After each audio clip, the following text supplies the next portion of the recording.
মধ্যপ্রাচ্যের কূটনৈতিক অঙ্গনে এখন সবচেয়ে আলোচিত বিষয় ইরানের ইউরেনিয়াম হস্তান্তর। যুদ্ধবিরতি, আলোচনা কিংবা চাপ, সব ক্ষেত্রেই ইরান ও যুক্তরাষ্ট্রের বিরোধের কেন্দ্রে উঠে আসছে এই ইউরেনিয়াম। আর এবার এই ইউরেনিয়াম নিয়ে নিজেদের অবস্থান স্পষ্ট করেছে ইরান। দেশটির পররাষ্ট্র মন্ত্রণালয়ের মুখপাত্র ইসমাইল বাঘাই জানিয়েছেন, ইউরেনিয়াম হস্তান্তরের কোনো প্রশ্নই ওঠে না এবং এটি কোনোভাবেই আপোষযোগ্য নয়। সোমবার রাষ্ট্রীয় সংবাদ মাধ্যম তাসনিম নিউজের প্রতিবেদনে এ তথ্য জানানো হয়।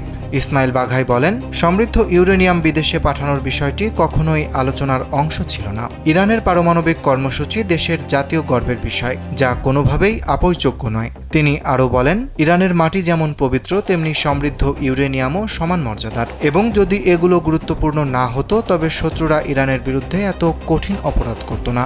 তাই এসব অর্জন রক্ষা করা রাষ্ট্রের জন্য অত্যন্ত জরুরি। এদিকে যুক্তরাষ্ট্রের সঙ্গে দ্বিতীয় দফা শান্তি আলোচনা সরাসরি প্রত্যাখ্যান করেছে তেহরান। তাদের অভিযোগ, যুক্তরাষ্ট্রের অতিরিক্ত দাবি, অবস্থান পরিবর্তন এবং পরস্পর বিরোধী বক্তব্যই আলোচনার পথে প্রধান বাধা হয়ে দাঁড়িয়েছে। পাশাপাশি হরমুজ প্রণালীতে মার্কিন নৌ অবরোধকেও তারা যুদ্ধবিরতির লঙ্ঘন হিসেবে দেখছে।